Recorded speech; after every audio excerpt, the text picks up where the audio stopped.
आबिद शेर अली साहब बड़ी वैलिड वैलिड तो नहीं कहूँगा मैं, बड़ी सब्सटेंशियल बात की है ज़ुबैर साहब ने कि कुछ भी हो जाए, डिबेट करें सोहेल अफरीदी साहब के साथ, डिस्कशन करें सोहेल अफरीदी साहब के साथ, कॉन्सेंसस लेकर आए पीटीआई की गवर्नमेंट के साथ, फिर आगे जाएं केपी के अंदर। बहुत शुक्रिया कामरान भाई। इससे पहले ज़ुबैर साहब कोई फरमा रहे थे इमरान खान के मुतालिक। अब ज़ुबैर साहब जो 1 साल पहले इनका पॉइंट ऑफ व्यू था इमरान खान के ख़िलाफ़, जो उनके केसेस को लेकर, उसकी इम्प्रिजनमेंट को लेकर, वो भी रिकॉर्ड दुनिया पे होगा। तो ज़रा ज़ुबैर साहब की वो भी ज़ुबान जो इमरान खान के ख़िलाफ़ इस्तेमाल करते थे चला दें।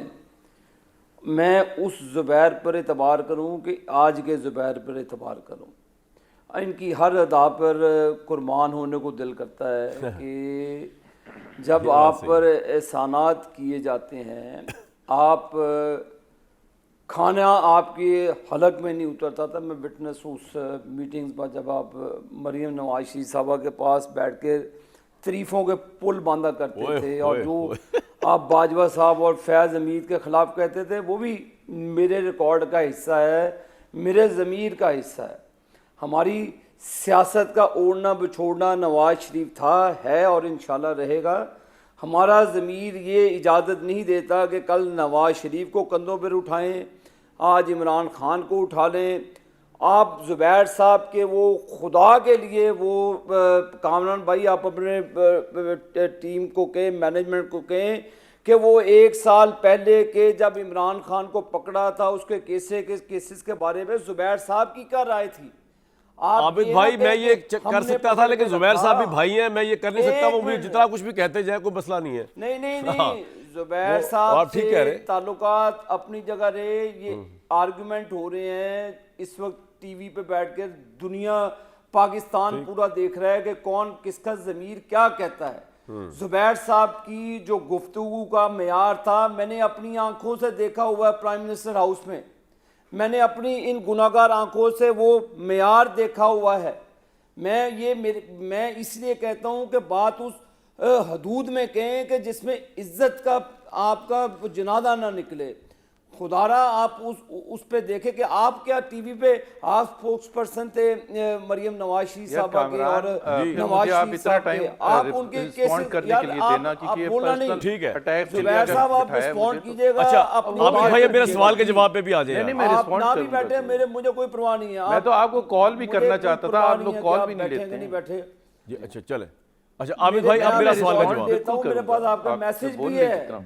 सिचुएशन मैंने आपके ट्वीट का मैंने ट्वीट किया था, लाखों लोगों ने उसको रिस्पॉन्ड किया। आपका मुझे फ़ोन भी आया, मेरे पास वो मैसेज आपका महफूज है।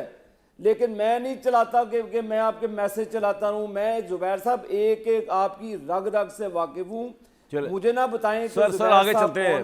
आबिद भाई आगे चले। अब मेरा सवाल नहीं, जवाब देना, कौम को बताना, असलियत बताना मेरा फर्ज है। सर ज़ुबैर साहब पे ना टॉक शो हो रहा आज का, आज नवाज शरीफ के साथ है, ये नहीं हो सकता कि कल मैं उनके खिलाफ हो जाऊं। अब ये हुकूमत बैठी है, ये रियासत की भी दुश्मन है। ये ना रियासत के खिलाफ, ये रियासत के खिलाफ काम करते हैं। कभी ये केपी की हुकूमत, इनकी अलीमा बाजी मोदी सरकार के इंडिया चैनल पे जाके उनसे भीख मांगती है कि आप खुदा रहे पाकिस्तान पे कुछ करें, इमरान के लिए कुछ करें। और दूसरी तरफ ये तालिबान के स्पोक्स पर्सन बने हुए हैं अपनी आर्म फोर्सेस के खिलाफ, अपनी पाकिस्तान की रियासत के खिलाफ। ये क्योंकि इनका प्लान 2035 का था, वो तालिबान के साथ मिलकर था। इन्होंने पॉलिटिकल लीडर्स की असैसिनेशंस करनी थी। अगर खुदा ना खास्ता जनरल फैज़ हमीद और ये इनकी हुकूमत चलती थी, इन्होंने किसी को नहीं छोड़ना था। ये सारा तालिबान के साथ प्लान था। इन्होंने अपनी आर्म फोर्सेस के खिलाफ इन्होंने तमाम चीज़ें मैनेज की हुई थी। फैज़ हमीद साहब के तो 20 चक्कर थे उस दिन, उस वक्त अफगानिस्तान में ये तालिबान के साथ मीटिंगें करते थे हर किस्म का। ये तो गुब्बारा तो फिर गन तो डाला हुआ है इमरान खान की हुकूमत ने। अब जो हमारे आर्म फोर्सेस के लोग शहीद हो रहे हैं केपी में, सिक्योरिटी क्या हम अफगानिस्तान से जाके सिक्योरिटी की भीख मांगते फिरें कि आए खुदा के लिए हमारा कोई पुरसाने हाल नहीं है पाकिस्तान में। एक सोहेल अफरीदी साहब की केपी की, तो आप बिलीव नहीं करते वफाकी हुकूमत डायलॉग करे वहां की पॉपुलर गवर्नमेंट के साथ? एक सर मिनट, सवाल है ना। मेरी एक मिनट, जी जी बताएं बताएं आबिद भाई। सर एक मिनट सुन ले मेरी बात प्लीज। इनकी सियासत पेशावर मोटरवे के टूल प्लाजा से शुरू होती है, अडयाला जेल पे जाके खत्म हो जाती है। अडयाला जेल से आएंगे टूल प्लाजा, इनका रियासत से सिक्योरिटी की सिचुएशन। लेकिन आबिद भाई जब नवाज शरीफ साहब को जेल में रखा था उस जमाने में, उस जमाने की एस्टेब्लिशमेंट ने या इमरान खान ने, तो नून लीग की भी सियासत यही थी ना कि वो अपने लीडर को बाहर देखना चाहते थे। इसमें क्या वो है? लेकिन ये सवाल सेपरेट है कि नेशनल सिक्योरिटी में कॉम्प्रोमाइज नहीं हो सकता किसी लीडर के लिए। हमने कभी पंजाब को तालिबान के हवाले करने की बात नहीं की थी। ठीक है, हमने ठीक है आपका पाकिस्तान के सिक्योरिटी के जो राज है वो अफशानी किए थे।